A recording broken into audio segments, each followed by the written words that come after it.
धैर्यहरा मर्यादा से विक्षुब्धि को बुलाओगे जितना, विक्षोभ भी किंतु वैसे ही करेगा ही, अवनत उतना। इसी से कहता सावधान रहे, सतर्क रहो, संदिग्धता से सबका उपादेय हो उठो, आपद निरोधी शौर्य से। निष्ठा निपुण कृति जहाँ, समीचीन के संबोधन से, अनुगति की व्यतिक्रम जो सब रोके, अकृति और विकृति जो व्यवस्थिति के विन्यास में दूर हो जाए, राग दीपनी निष्पादन के उल्लास में। प्रभु श्री चरणों में कोटि कोटि प्रणाम करते हुए आप सभी को प्रणाम। जय गुरु। ये परम आराध्य की बहुत सुंदर वाणी है। इसके अनुसार ठाकुर जी ने हमको ये दिशा निर्देशन दी है कि हम अपने जीवन में कभी भी धैर्य हारा या अमर्यादित न हो। हमें अपने जीवन में प्रत्येक जो कार्य है उसको धैर्य के सहित मर्यादित होकर करना चाहिए। अपने जीवन में किसी भी प्रकार की विक्षुब्धि को हम ना बुलाएं। इसके लिए हमेशा अपने परमपिता के शरणापन्न होके हमें रहना पड़ेगा। विक्षोभ हमारे जीवन का ग्रहण होता है, जो हमारे जीवन में बहुत सारी खुशियों को समाप्त करके जीवन की दुर्गति ला देता है। इसलिए धैर्य को हमेशा अपने जीवन में मान्यता देके चलनी है। मर्यादा को जीवन में मान के चलना पड़ेगा।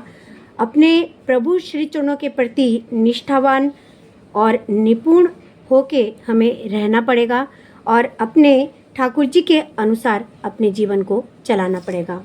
निष्ठा में भक्ति रखो अटूट, शक्ति पाओगे दिल में, उनके कर्म में रंग दो स्वभाव, पड़ोगे नहीं दुख में।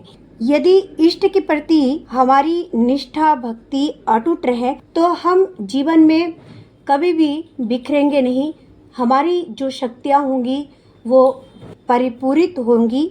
हम अपने जीवन के जो रोग शोक दुख दारिद्र्य जितनी भी यंत्रणाएं हैं उनको समाप्त कर सकेंगे, केवल एक बात का पालन करके। यदि अपने ठाकुर जी के प्रति पूर्ण निष्ठावान यदि हम होके रहें, पूर्ण निष्ठा समर्पण और आत्मत्याग के सहित उनको प्रेम करते रहें और उनके निर्देशों को अपने जीवन में अटूट भाव से चलाते रहें, तो हम अपने जीवन में सफल होंगे और हमारे जीवन में ढेर सारी खुशियों की बरसात होंगी।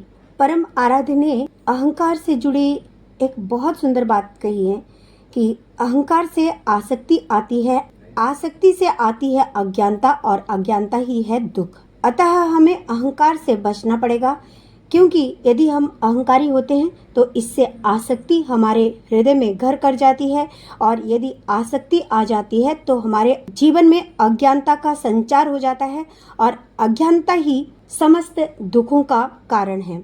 इसलिए हमें अपने प्रभु जी के मुताबिक हमेशा चलना चाहिए।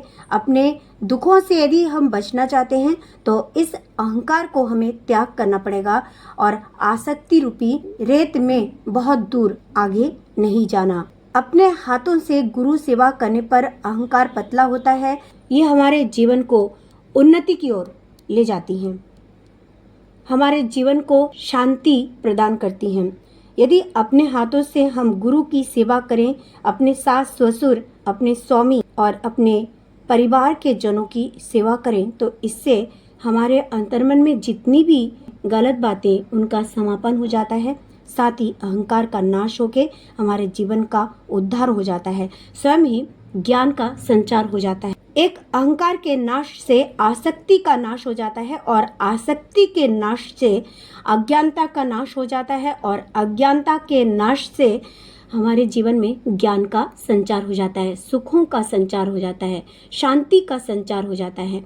तो क्यों ना हम सभी अपने परमाराध्य की इन बातों को पालन करें, क्यों ना अपने जीवन को सुखी शांतिमय बनाएं। तो आइए हम सभी मिलके अपने प्रभु श्री चरणों की शरणागति हो जाएं और उनको अपने जीवन में भजते रहें, उनकी बातों को मानते रहें और अपने जीवन को सुखी शांतिमय बनाते रहें। तो प्रभु श्री चरणों में आपके पूरे परिवार की मंगल कामना करती हूँ। आपका जीवन सुखी रहे, शांतिमय रहे। यदि आप में से कोई मेरे इस चैनल में अभी नए हैं तो कृपया मेरे इस चैनल को सब्सक्राइब ज़रूर कर दें ताकि ठाकुर जी की इन सुंदर बातों तक कोई और भी पहुंच सके, ठाकुर जी की इन सुंदर बातों को कोई और जान के मान के अपने जीवन को सुंदर और सार्थक कर सके। इन्हीं बातों के सहित आज मैं परम आराध्य के श्री चरणों में आप सभी की मंगल कामना पुनः करते हुए आप सभी को प्रणाम करती हूँ। जय गुरु, वंदे पुरुषोत्तमम।